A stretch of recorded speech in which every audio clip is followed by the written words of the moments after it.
نحمده ونصلي على رسوله الكريم اما بعد فاعوذ بالله من الشيطان الرجيم بسم الله الرحمن الرحيم رب اشرح لي صدري ويسر لي امري واحلل عقدة من لساني يفقهوا قولي۔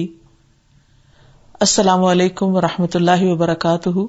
ناظرین، پروگرام اللہ کے خوبصورت نام کے ساتھ آپ کی خدمت میں حاضر ہیں۔ آج ہم انشاءاللہ اللہ تعالی کے نام الوہاب پر بات کریں گے۔ الوہاب کا معنی ہوتا ہے بہت زیادہ عطا کرنے والا، بے پناہ نوازشیں کرنے والا اور مسلسل عطا کرنے والا، مسلسل بخشنے والا، ہمیشہ دیتا ہی رہنے والا۔ اگر ہم اپنی زندگی پر غور کریں تو ہم دیکھتے ہیں کہ ہمارے پاس جو کچھ بھی ہے وہ سب دراصل اللہ سبحانہ وتعالیٰ کا ہی دیا ہوا ہے، اور اللہ سبحانہ وتعالیٰ جب سے اس نے مخلوق کو پیدا کیا ہے وہ ہمیشہ سے دے رہا ہے، اور دینے سے اس کے خزانوں میں کسی قسم کی کوئی کمی نہیں آتی۔ ہمارے پاس جو کچھ بھی ہے، جتنا بھی ہے، جہاں بھی ہے، جب بھی ہے، وہ سب اسی کا دیا ہوا ہے۔ ہم ایک ایک ذرے کے لیے اسی کے محتاج ہیں۔ اور پھر وہاب کا لفظ ہبہ سے نکلا ہے، اور ہبہ جو ہے اس کا معنی ہوتا ہے بغیر عوض کے کسی کو کوئی چیز دینا۔ یعنی اللہ تعالیٰ نے ہمیں جو کچھ بھی دیا ہے اس کے بدلے میں ہم سے کوئی قیمت نہیں لی، ہمیں سب کچھ بغیر کسی قیمت کے ادا کیا ہے۔ یہ اس کی کس قدر مہربانی اور نوازش ہے ہم پر۔ اگر وہ ہم سے ہر چیز کا حساب کرتا اور ہر چیز سے ہم پر مواخذہ کرتا تو پھر ہم کیا کرتے؟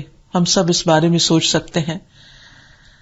کچھ نعمتیں تو ایسی ہیں جو ہمیں ظاہری طور پر نظر آتی ہیں، اپنی ذات میں بھی اور باہر بھی، اور کچھ نعمتیں ایسی ہیں جو ہماری نگاہوں سے چھپی ہوئی ہیں اور ہمارا تخیل بھی وہاں تک نہیں جاتا، یعنی ہم سوچ بھی نہیں سکتے۔ علوم و فنون کی روز بروز ترقی کے ساتھ بہت سے ایجادات اور بہت سی نئی نئی چیزیں ہمارے سامنے آتی ہیں، تو ہمیں جب پتہ چلتا ہے کہ یہ چیز بھی اللہ سبحانہ وتعالیٰ کی ایک نعمت ہے اور رحمت ہے، اور اللہ ہی کی عطا کرتا ہے، اور انسان خود سے اس کو بنا نہیں سکتا، اور ایسی بے شمار بہت ساری چیزیں ہیں کہ جن کے بارے میں ہم جانتے بھی نہیں۔ حقیقت یہ ہے کہ جیسے اللہ تعالیٰ نے خود فرما دیا وَمَا بِكُم مِّن نِّعْمَةٍ فَمِنَ اللَّهِ، کہ تمہارے پاس کوئی بھی جو نعمت ہے وہ دراصل اللہ تعالیٰ ہی کی دی ہوئی ہے۔ پھر اسی طرح بہت سے انعامات اور عطیات کے علاوہ جو ہماری غم ہیں ان کو دور کرنے والا اور غموں کو خوشی میں بدل دینے والا، ہماری محتاجی کو غنا سے بدل دینے والا، ہمارے ٹوٹے ہوئے دلوں کو جوڑنے والا، ہماری ضروریات کو پوری کرنے والا بھی وہی ہے، ہماری دعاؤں کا سننے والا اور جواب دینے والا بھی دراصل وہی ہے۔ جب ہم بیمار ہوتے ہیں تو ہمیں شفا بھی وہی دیتا ہے، اور جب ہمیں بھوک لگتی ہے تو کھلاتا بھی وہی ہے۔ حقیقت یہ ہے کہ سب کچھ اسی کا دیا ہوا ہے۔ اس کی دی ہوئی نعمتوں میں سب سے بڑی نعمت ہدایت کی نعمت ہے، اور یہ ہم سب پر اللہ سبحانہ تعالیٰ کا بہت بڑا احسان ہے کہ اس نے ہمیں سیدھا راستہ دکھایا ہے۔ اسی لیے ہم دعا مانگتے ہیں کہ ربنا لا تزغ قلوبنا بعد اذ ہدیتنا وہب لنا من لدنک رحمہ انک انت الوہاب، کہ اے ہمارے رب، ہدایت کی نعمت دینے کے بعد تو ہمارے دلوں کو ٹیڑھا نہ کرنا، اور ہمیں اپنے پاس سے رحمت عطا کرنا، کیونکہ تو بہت زیادہ عطا کرنے والا ہے، تو بے حد و حساب نوازنے والا ہے، لہذا تو ہمیں اپنی رحمتوں سے نواز، اس دنیا میں بھی اور آخرت میں بھی۔ حقیقت یہ ہے کہ اگر انسان یہ چاہتا ہے کہ اللہ سبحانہ وتعالیٰ اس کو اپنی بخششوں سے نوازتا رہے، تو پھر انسان کو چاہیے کہ ایک تو اس کی قدر کرے، دوسرے یہ کہ جو کچھ اس کے پاس ہے اسے اللہ سبحانہ وتعالیٰ ہی کی طرف سے سمجھے، اور پھر تیسرے یہ کہ وہ ملی ہوئی نعمتوں کی شکر گزاری کے طور پر ان انسانوں کو جو محروم ہیں انہیں اپنی طرف سے دیتا رہے، اس میں شریک کرتا رہے جو اللہ تعالیٰ نے اس کو عطا کیا ہے۔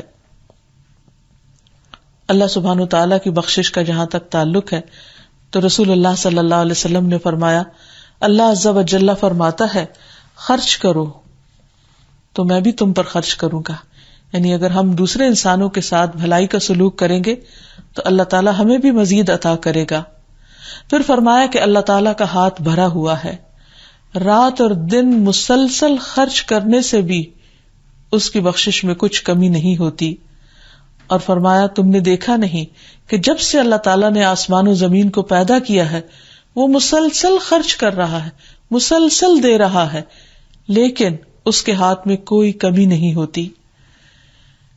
اور پھر ہم دیکھتے ہیں اپنے چاروں طرف نگاہ دوڑا کر، یعنی اگر ہم اللہ تعالیٰ کی صفت کو سمجھنا چاہتے ہیں، اللہ تعالیٰ کے اس نام کو جاننا چاہتے ہیں تاکہ اللہ تعالیٰ سے ہماری محبت میں مزید اضافہ ہو، تو ہمیں اپنے گرد و نواح پر نظر دوڑانے کی ضرورت ہے. قرآن مجید میں اللہ تعالیٰ فرماتے ہیں سورۃ الرحمن میں وَالْأَرْضَ وَضَعَهَا لِلْأَنَامِ فِيهَا فَاكِهَةٌ وَالنَّخْلُ ذَاتُ الْأَكْمَامِ وَالْحَبُّ ذُو الْعَصْفِ وَالرَّيْحَانُ فَبِأَيِّ آلَاءِ رَبِّكُمَا تُكَذِّبَانِ. اور زمین کو اس نے ساری مخلوق کے لیے بنایا، یعنی صرف انسان کے لیے نہیں ہے، باقی جانوروں کے لیے بھی ہے، اور ان کو بھی یہاں جینے کا حق ہے، جس میں ہر طرح کے پھل ہیں اور کھجور کے درخت بھی جن کے خوشوں پر غلاف ہوتے ہیں، اور اناج بھوسی والا اور خوشبودار پھول بھی. اے جن و انس، تم اپنے پروردگار کی کون کون سی نعمتوں کو جھٹلاؤ گے. یعنی یہ نعمتیں ہر طرف بکھری ہوئی ہیں. اگر انسان کی نعمتوں پر نظر جائے اور واقعی ان پر غور و فکر کرے تو پھر شکوے کی کوئی گنجائش ہی باقی نہیں رہتی، اور انسان پوری طرح اپنے دل و جان سے اپنے رب کا وفادار ہو جائے. لیکن عام طور پر ہماری نگاہ اللہ تعالیٰ کی نعمتوں کو دیکھ نہیں پاتی، جس کی وجہ سے ہماری زندگی عموماً مایوسیوں کا شکار رہتی ہے یا پریشانیوں کا. ہم صرف انہی باتوں پر بار بار سوچتے رہتے ہیں یا اس چیز پر بار بار کڑتے رہتے ہیں جس کی ہماری زندگی میں کوئی کمی ہوتی، حالانکہ ہمارا رب رحمان جس کے خزانے بھرے ہوئے ہیں، وَلِلَّهِ خَزَائِنُ السَّمَاوَاتِ وَالْأَرْضِ، جو آسمان و زمین کے خزانوں کا مالک ہے، وہ جب دینا چاہے جتنا بھی جس کو دینا چاہے اس کو کوئی مشکل نہیں. لیکن اگر کسی وقت وہ ہمیں کوئی چیز نہیں دیتا تو اس کے پیچھے کوئی بڑی حکمت کار فرما ہوتی ہے، اور ہم اللہ تعالیٰ کے اس فیصلے کو نہ سمجھنے کی وجہ سے بعض اوقات اللہ تعالیٰ سے ناراض رہتے ہیں اور پریشان رہتے ہیں. اللہ سبحانہ و تعالیٰ فرماتے ہیں أَلَمْ تَرَوْا أَنَّ اللَّهَ سَخَّرَ لَكُم مَا فِي السَّمَاوَاتِ وَمَا فِي الْأَرْضِ وَأَسْبَغَ عَلَيْكُمْ نِعَمَهُ ظَاهِرَةً وَبَاطِنَةً. کیا تم دیکھتے نہیں کہ جو کچھ آسمانوں اور جو کچھ زمین میں ہے سب اللہ نے تمہارے لیے کام پہ لگا دیا ہے. یعنی آسمانی قوتیں بھی اور زمین کی قوتیں سب تمہاری خدمت پہ لگی ہوئی ہیں. جیسا کہ ایک اور جگہ پر فرمایا خلق لکم ما فی الارض جمیعا، کہ زمین میں جو کچھ ہے وہ سارے کا سارا تمہارے لیے بنایا ہے. یعنی اتنی بے شمار نعمتیں جن کو ہم گن نہیں سکتے وہ اللہ تعالیٰ نے انسان کی خدمت میں لگا دی ہیں، مسخر کر دی ہیں، اور فرمایا کہ اس نے اپنی تمام ظاہری اور باطنی نعمتیں تم پر پوری کر دی ہیں. تو ہمارے لیے لازم ہے کہ ہم اس کے شکر گزار بندے بنے، ورنہ اس کے دینے میں، اس کی عطا میں، اس کی بخشش میں کچھ کمی نہیں. اسی طرح قرآن مجید کی دیگر آیات سے ہمیں پتہ چلتا ہے کہ اللہ تعالیٰ نے کیا کیا پیدا کیا، اور ان تمام چیزوں کے تذکرے کا مطلب یہ ہے کہ ایک یاد دہانی ہو. جیسے فرمایا هو الذی انزل من السماء ماء، بارش کی نعمت کو، اپنی رحمت کو کچھ ان الفاظ میں بیان فرمایا. وہی ہے جس نے تمہارے لیے آسمان سے پانی برسایا جسے تم پیتے بھی ہو، اور اس سے نباتات بھی اگتی ہے، یعنی پودے بھی مستفید ہوتے ہیں، اور تم مویشیوں کو چراتے ہو، یعنی تمہارے جانور بھی فائدہ اٹھاتے ہیں. اور اسی پانی سے اس نے تمہارے لیے کھیتی، زیتون، کھجور، انگور اور ہر طرح کے پھل پیدا کیے. پانی ایک ہی ہوتا ہے، لیکن جب وہ ان پھلوں کے اندر رس کی صورت میں آتا ہے تو اس کے ذائقے، رنگ اور خوشبو مختلف ہو جاتے ہیں. فرمایا اس میں غور و فکر کرنے والوں کے لیے ایک بہت بڑی نشانی ہے. اس نے تمہارے لیے رات اور دن کو، نیز سورج اور چاند کو مسخر کر رکھا ہے. یہ سارے دن اور رات کی تبدیلی، یہ موسموں کا بدلنا، یہ سورج اور چاند کا دکھائی دینا اور پھر چھپ جانا، یہ سارے انسان کے لیے نعمتیں ہی نعمتیں ہیں. ورنہ سوچیے اگر سارا وقت سورج ہمارے سر پر رہتا تو ہمارے لیے جینا کس قدر مشکل ہو جاتا. رات آتی، اگرچہ اس میں اندھیرا ہوتا ہے لیکن انسان کے لیے باعث راحت ہوتی ہے. فرمایا کہ یہ سب اسی کے حکم کے پابند ہے، یعنی ان سب کو اسی نے ڈسپلن کر رکھا ہے، ورنہ اگر انسانوں کو دے دیا جاتا کہ وہ اپنی مرضی سے رات لائیں اور دن لائیں تو کبھی بھی انسانوں کا اس پر اتفاق نہ ہوتا اور دنیا میں مزید فساد پیدا ہو جاتا. فرمایا بلا شبہ اس میں سوچنے والوں کے لیے بہت سی نشانیاں ہیں. پھر اسی طرح یہ ہے کہ کچھ چیزیں تو انسان اپنی ضرورت کی رب سے مانگتا ہے، لیکن اس سے کہیں زیادہ ہے وہ سب کچھ جو اللہ تعالیٰ نے ہمیں بن مانگے عطا کیا ہے. اللہ تعالیٰ فرماتے ہیں واللہ اخرجکم من بطون امہاتکم لا تعلمون شیئا، اللہ نے تمہیں تمہارے ماؤں کے پیٹوں سے نکالا اس حال میں کہ تم کچھ بھی نہیں جانتے تھے. اور پھر جب انسان دنیا میں آتا ہے اللہ اس کو آنکھ، کان، دل، دماغ دیتا ہے، وہ دیکھ کر بہت سی چیزیں سیکھتا ہے، سن کر بہت کچھ سیکھتا ہے. پھر زبان عطا کی اللہ نے کہ جس سے وہ بولتا ہے، اظہار خیال کر سکتا ہے، پھر غور و فکر کرتا ہے، اور یوں وہ ترقی کی منزلیں طے کرتا چلا جاتا ہے. فرمایا وَجَعَلَ لَكُمُ السَّمْعَ وَالْأَبْصَارَ وَالْأَفْئِدَةَ لَعَلَّكُمْ تَشْكُرُونَ، اس نے تمہارے لیے کان، آنکھیں اور دل بنائے تاکہ تم اس کا شکریہ ادا کرو. تو ہمارے اوپر لازم یہ ہے کہ ہم اللہ تعالیٰ کی ان نعمتوں کو دیکھ کر، ان میں غور و فکر کر کے ان پر شکر ادا کرنے والے بنے. اور اس کا وعدہ بھی ہے کہ لَإِن شَكَرْتُمْ لَأَزِيدَنَّكُمْ، اگر تم شکر ادا کرو گے تو میں تمہیں اور زیادہ دوں گا. اس موقع پر یہ بات بھی یاد رکھنی چاہیے کہ اللہ تعالیٰ نے رزق کی تقسیم اپنی مرضی کے ساتھ کی ہے. کسی کو زیادہ دیا ہے، کسی کو کم دیا ہے، اور جس کو جس چیز سے چاہا نوازا. اس لیے انسان کو اللہ تعالیٰ کی تقسیم پر راضی رہنا چاہیے. اگر اس کی زندگی میں کسی چیز کی کمی ہے تو اس پر اللہ تعالیٰ سے ناراض نہیں ہونا چاہیے، بلکہ اس پر بھی شکر گزار ہونا چاہیے، کیونکہ اس میں اس کی خاص حکمت ہے. اور اللہ تعالیٰ جس کو جو چاہے نوازے. رسول اللہ صلی اللہ علیہ وسلم نے فرمایا اپنی زندگی میں نیکیاں کرتے رہو اور اللہ تعالیٰ کی رحمت کے عطیات کے درپے رہو، کیونکہ اللہ تعالیٰ جس کو چاہتا ہے اپنی رحمت کے عطیات عطا کرتا ہے. بعض اوقات ایک چیز وقتی طور پر اللہ تعالیٰ نہیں دیتا، لیکن بندہ جب اس سے مانگتا ہے تو اللہ تعالیٰ اپنی رحمت عام کر دیتا ہے. اور اس بات کو بھی دیکھیے کہ اللہ تعالیٰ کی یہ نعمتیں صرف ان کے لیے نہیں جو مانگتے ہیں، اور ان کے لیے نہیں جو اس کے اطاعت گزار ہیں، یہ سب کے لیے ہے. وہ اپنے نافرمانوں کو بھی دیتا ہے، وہ ان کو بھی دے رہا ہے جو سرے سے ان کو مانتے ہی نہیں. رسول اللہ صلی اللہ علیہ وسلم نے فرمایا جب تم دیکھو کہ ایک آدمی کو اس کی برائیوں کے باوجود دنیا میں رزق دیا جا رہا ہے تو سمجھ لو کہ اس کو اللہ تعالیٰ کی طرف سے ڈھیل دی جا رہی ہے.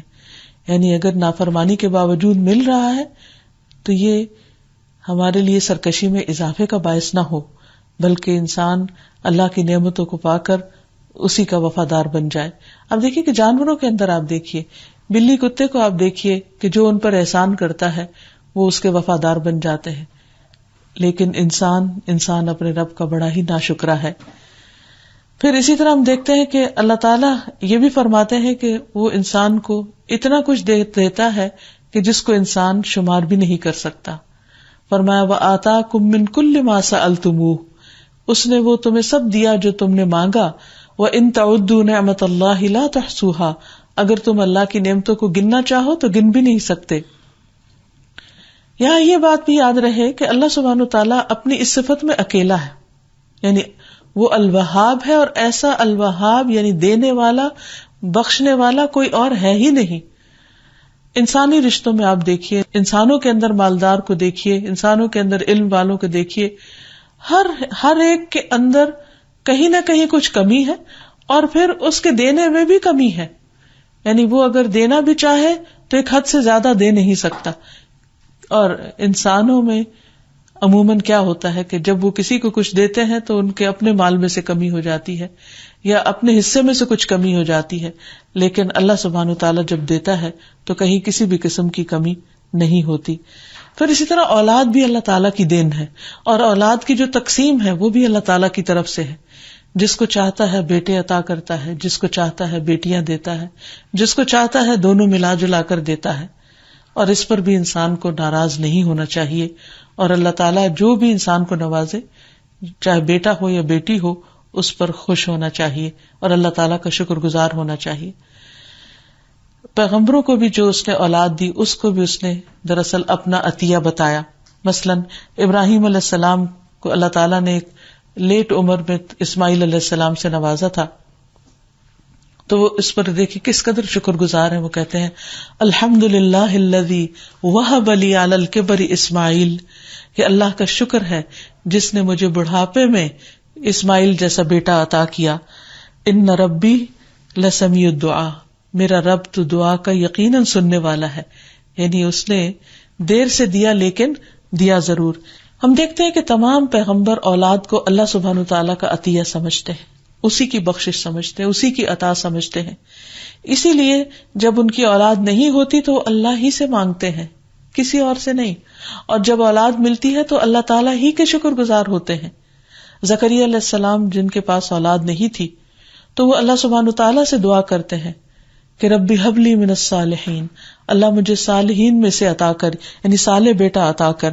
اسی طرح حب لی من لدنک ذریۃ طیبہ، اللہ مجھے اپنے پاس سے پاکیزہ اولاد عطا کر. تو اس سے بھی پتہ چلتا ہے کہ انسان جب مانگے تو اچھی چیز مانگے. اور پھر جب اللہ تعالیٰ نے حضرت زکریا کو بیٹا عطا کر دیا تو فرمایا وَوَهَبْنَا لَهُ يَحْيَىٰ وَأَصْلَحْنَا لَهُ زَوْجَهُ، کہ ہم نے اسے یحییٰ جیسا بیٹا عطا کیا اور اس کی بیوی کو اس کے لیے درست کر دیا. پھر اسی طرح اہل ایمان بھی اپنے اہل و عیال کے لیے جو دعائیں مانگتے ہیں ان میں بھی مشہور دعا ہے کہ جو وہ کہتے ہیں کہ ربنا هب لنا من ازواجنا وذریاتنا قرۃ اعین وجعلنا للمتقین اماما، کہ اللہ ہمیں اپنی اولاد اور اپنے بچوں میں سے آنکھوں کی ٹھنڈک عطا کر. یعنی جب اولاد نہ ہو تو مانگی جائے، جب ہو جائے تو شکر گزاری، اور پھر اس اولاد کی بھلائی اور بہتری اور اس میں آنکھوں کی ٹھنڈک کی دعا کی جائے. تو یہ سب چیزیں دراصل اللہ تعالیٰ ہی دینے والا ہے، اس لیے اہل ایمان اسی سے مانگتے ہیں. پھر اسی طرح ہم دیکھتے ہیں کہ داؤد علیہ السلام کے بارے میں بھی اللہ تعالیٰ فرماتے ہیں کہ وَوَهَبْنَا لِدَاوُودَ سُلَيْمَانَ، ہم نے ہی داؤد کو سلیمان جیسا بیٹا عطا کیا تھا. تو جب اولاد نیک ہو، اولاد قابل ہو، تو اس میں یہ نہیں سمجھنا چاہیے کہ یہ ہماری محنت اور ہماری کوشش سے یہ سب کچھ ہوا ہے. اس وقت بھی ایک بندہ مومن یہی سمجھتا ہے اور بار بار اپنے رب کی طرف پلٹتا ہے کہ اولاد کا دینا اور اس کی اچھی تربیت اور اس کا دنیا میں کامیابی کی منزلوں کو طے کرنا، یہ سب کچھ بھی دراصل اللہ سبحانہ و تعالیٰ کا انعام ہے. کیونکہ اگر اللہ تعالیٰ کسی کو نہ دینا چاہے تو کوئی دے نہیں سکتا. قرآن پاک میں اللہ تعالیٰ فرماتے ہیں ما یفتح اللہ للناس من رحمت فلا ممسک لها وما یمسک فلا مرسل له من بعدہ، کہ اللہ اگر لوگوں کے لیے اپنی رحمت کا دروازہ کھول دے تو اسے کوئی بند کرنے والا نہیں، اور اگر اللہ اس کو بند کر دے تو پھر اس کو کوئی کھولنے والا نہیں. تو حقیقت میں یہ ہے کہ سب کچھ اسی کی طرف سے ہے. ہمارے ذہن میں یہ سوال پیدا ہو سکتا ہے کہ پھر یہ جو لوگ ایک دوسرے کو کچھ دیتے رہتے ہیں اور لوگوں کی کوششیں، ان کا پھر کیا حساب ہے یا وہ کہاں سٹینڈ کرتی ہیں؟ حقیقت یہ ہے کہ لوگ جس کو بھی کچھ دیتے ہیں وہ اللہ کے دیے ہوئے میں سے دیتے ہیں. اب مثلاً والدین اگر اپنی اولاد کو اچھی تعلیم و تربیت دیتے ہیں تو وہ کہاں سے دیتے ہیں؟ وہ بھی جو ان والدین پر اللہ تعالیٰ کے احسانات ہوتے ہیں، انعامات ہوتے ہیں، وہ اس میں سے اپنی اولاد کو دے رہے ہوتے ہیں. وہ ان کا ذاتی نہیں ہوتا، یہ ان کا اپنا کمال نہیں ہوتا. پھر اسی طرح اللہ تعالیٰ انسان کو نہ صرف یہ کہ اولاد دیتے ہیں، رزق دیتے ہیں، بلکہ علم اور حکمت بھی اللہ تعالیٰ ہی عطا کرتے ہیں. اس لیے قرآن مجید میں آتا ہے یؤتی الحکمت من یشاء ومن یؤت الحکمت فقد اوتی خیرا کثیرا، جس کو چاہتا ہے حکمت عطا کرتا ہے، وزڈم، دانائی، سمجھ بوجھ، اور جس کو یہ حکمت عطا کر دی گئی اس کو حقیقت میں بہت بڑا خیر مل گیا، بہت بڑی بھلائی مل گئی. پھر اسی طرح دعاؤں کی توفیق، نیک اعمال کی توفیق، یہ سب کچھ بھی اللہ تعالیٰ ہی کی طرف سے ملتا ہے.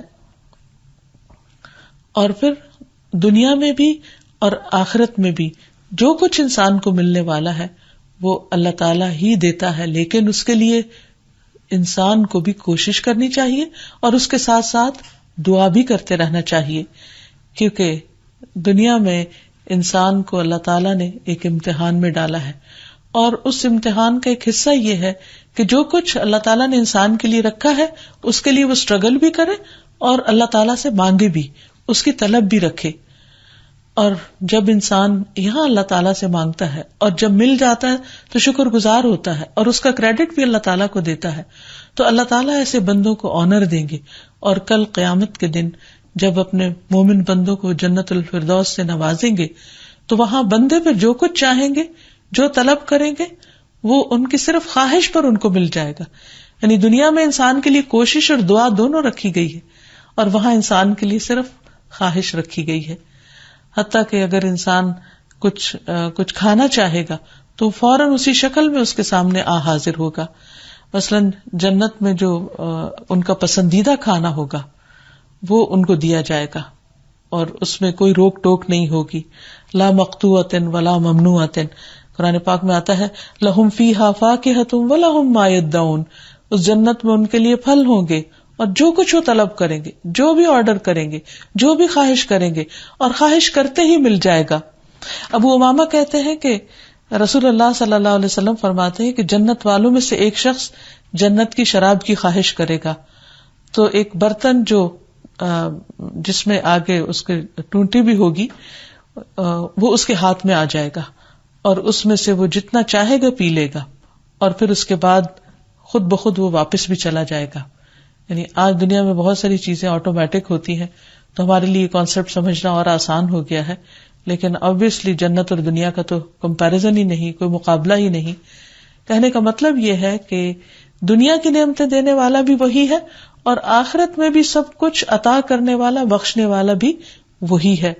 اور پھر انسان جنت میں اگر سواری کرنا چاہے گا تو اس کی پسند کی سواری اس کو ملے گی. ابو ایوب فرماتے ہیں کہ ایک دیہاتی نبی صلی اللہ علیہ وسلم کی خدمت میں حاضر ہوا. عرض کیا کہ یا رسول اللہ صلی اللہ علیہ وسلم، مجھے گھوڑے بہت پسند ہیں، کیا جنت میں گھوڑا ہوگا؟ آپ نے فرمایا اگر تم جنت میں داخل ہو گئے تو تمہیں ایسا گھوڑا دیا جائے گا جو یاقوت کا ہوگا اور اس کے 2 پر ہوں گے. تم اس پر سواری کرو گے اور جہاں چاہو گے گھومتے پھرو گے، یعنی وہاں پر تمہاری ہر خواہش پوری ہوگی. پھر اسی طرح نبی صلی اللہ علیہ وسلم نے یہ بھی فرمایا کہ اہل جنت میں ایک شخص اپنے رب سے کھیتی باڑی کرنے کی اجازت چاہے گا کہ مجھے یہ بہت پسند ہے کہ میں کچھ کاشتکاری کروں، تو اللہ تعالیٰ اس سے فرمائے گا کیا تم اپنی موجودہ حالت پر راضی نہیں ہو؟ تو وہ کہے گا کیوں نہیں، لیکن میرا کاشتکاری کرنے کو، کھیت اگانے کو دل چاہتا ہے. تو آپ نے فرمایا کہ پھر کیا ہوگا کہ وہ بیج ڈالے گا اور پلک جھپکنے کی دیر میں، صرف بلنک آف این آئی، وہ بیج اگ جائے گا اور پھر یکا یک پک بھی جائے گا اور پھر اس کو کاٹ بھی لیا جائے گا. یعنی فوری طور پر اس کی خواہشات پوری ہوتی چلی جائیں گی. پھر اسی طرح اولاد کی خواہش بھی پوری ہوگی. رسول اللہ صلی اللہ علیہ وسلم نے فرمایا اگر کوئی مومن جنت میں اولاد کی خواہش کرے گا تو صرف 1 گھڑی میں، یعنی 1 منٹ میں حمل، پیدائش اور جس عمر کا اس کو بچہ چاہیے ہوگا وہ بھی عطا ہو جائے گا. یعنی اگر دنیا میں کسی کی اولاد نہیں ہے اور بغیر اولاد کے وہ دنیا سے چلا گیا، اولاد کی حسرت یا خواہش دل میں لے کر، تو اللہ تعالیٰ جنت میں اس کو وہ بھی عطا فرما دیں گے. کیونکہ ہم چاہتے ہیں کہ یہ ساری چیزیں دنیا میں ہی ہمیں مل جائے، لیکن دنیا چونکہ امتحان کی جگہ ہے، خواہشات کی تکمیل کی جگہ نہیں ہے. یہاں اللہ تعالیٰ نے ہمیں ایمان اور عمل صالح کی تکمیل کے لیے بھیجا ہے، اس کو مکمل کرنے کے لیے اور اپنی ڈیوٹیز پوری کرنے کے لیے، جبکہ آرام کا وقت اور جسے کہتے ہیں ہالیڈیز کا وقت جو ہے وہ آگے ہے، اور وہاں پر انسان پھر جو بھی چاہے گا اس کو ملتا چلا جائے گا. حتیٰ کہ ایک ادنا درجے کا جو جنتی ہوگا اس کو بھی وہ سب کچھ ملے گا جس کی وہ خواہش کرے گا، اور پھر اللہ تعالیٰ اس سے 10 گنا زیادہ اور اس کو عطا کر دیں گے، کیونکہ اللہ تعالیٰ کے خزانوں میں کسی چیز کی کوئی بھی کمی نہیں ہے. اور پھر اگر اللہ تعالیٰ دینے والا ہے تو ہمارے مانگنے میں کمی نہیں ہونی چاہیے، ہمیں خوشی خوشی اس سے مانگتے رہنا چاہیے. اسی لیے ہم دیکھتے ہیں کہ مختلف پیغمبروں نے مختلف طرح کی دعائیں مانگی. کوئی پیغمبر ایسا نہیں جس نے اپنے رب کو پکارا نہ ہو اور اس سے مانگا نہ ہو اور پھر اللہ تعالیٰ نے اس کو عطا نہ کیا ہو. ویسے سلیمان علیہ السلام کی دعا کیا تھی؟ حکومت کی دعا تھی، رب اغفر لی وہب لی ملکا لا ينبغی لأحد من بعدی انک انت الوہاب. اے میرے رب مجھے بخش دے اور مجھے ایسی بادشاہت عطا کر جو میرے بعد کسی کے لائق نہ ہو، تو یقیناً بہت ہی عطا کرنے والا ہے. اب آپ دیکھیے کہ وہ اللہ کے نبی بھی تھے اور انتہائی متقی اور پرہیزگار انسان، اور وراثت میں ان کو بادشاہت ملی تھی، اور انہوں نے پھر ایسی بادشاہت مانگی کہ جس طرح کی کسی اور کے پاس نہ ہو. اور ہم دیکھتے ہیں کہ اللہ نے ان کے لیے جنوں کو مسخر کر دیا, پرندوں کو مسخر کر دیا, پرندوں کی اور مختلف مخلوقات کی بولیاں ان کو سکھا دی. اور حقیقت یہ ہے کہ ان کے پاس جو کچھ تھا وہ آج اس ترقی یافتہ دنیا میں بھی لوگوں کے پاس نہیں ہے. پھر اسی طرح یہ ہے کہ اللہ تعالیٰ سے مانگنے والی چیزوں میں علم اور حکمت کی دعا بھی کرنی چاہیے. جیسے پیغمبروں نے مانگی ربی حبلی حکم و الحقنی بالصالحین, کہ اے اللہ مجھے حکم عطا کر اور صالحین میں سے عطا کر. پھر اللہ تعالیٰ کا فضل مانگنا چاہیے, برکتیں مانگنی چاہیے, رحمتیں مانگنی چاہیے, اور اس کے لیے یا وہاب کہہ کے پکارنا چاہیے. یعنی جب بھی انسان کو کچھ بھی چاہیے ہو تو ہم عام طور پر یا اللہ, یا رب, یا رب العالمین تو کہتے ہی ہیں, لیکن اس کے ساتھ ساتھ اللہ تعالیٰ کے مختلف ناموں کے ساتھ اس کو پکارنا چاہیے. جیسے قرآن مجید میں آتا ہے وَلِلَّهِ الْأَسْمَاءُ الْحُسْنَى فَادْعُوهُ بِهَا, اور اللہ کے ہیں اچھے اچھے نام, ان ناموں کے ساتھ اس کو پکارو. تو اس صورت میں ہمیں جب کچھ بھی چاہیے ہو تو ذہن میں یہ رکھنا چاہیے کہ جو میں مانگ رہا ہوں اس کے خزانے بہت وسیع ہیں اللہ کے پاس, اور اگر اللہ تعالیٰ اس میں سے میری ضرورت کا مجھے دے بھی دے تو اس خزانے میں سے ایک سوئی کے ناکے برابر بھی کمی نہیں ہوگی. اور پھر یہ اس کے اوپر یہ کہ وہ پوری قدرت بھی رکھتا ہے. تو اللہ تعالیٰ کے بخشش کا یقین رکھتے ہوئے کہ اس کے پاس ہے اور وہ دینے کی قوت بھی رکھتا ہے اور وہ مجھے عطا بھی کر سکتا ہے, تو اس طرح آپ دیکھیں گے کہ دعا میں ایک یقین کی کیفیت جب پیدا ہوگی تو انشاءاللہ العزیز قبولیت بھی اس کی بڑھ جائے گی. اور پھر خصوصاً یا وہاب, یا وہاب کہہ کر اللہ سبحانہ تعالیٰ سے مدد مانگی جائے, پکارا جائے. پھر اسی طرح یہ ہے کہ جب اللہ سبحانہ تعالیٰ بخشنے والا ہے اور اس کی یہ صفت ہے تو ہمیں کیسا ہونا چاہیے, ہمارا معاملہ اللہ تعالیٰ کے ساتھ اور بندوں کے ساتھ کیسا ہونا چاہیے. اللہ تعالیٰ کے ساتھ معاملہ تو یہ ہے کہ انسان اس کی بخشش کا یقین رکھتے ہوئے اس سے مانگے اور ہر چیز کو اسی کی بخشش سمجھے, اور بندوں کے ساتھ معاملہ سخاوت کا ہونا چاہیے.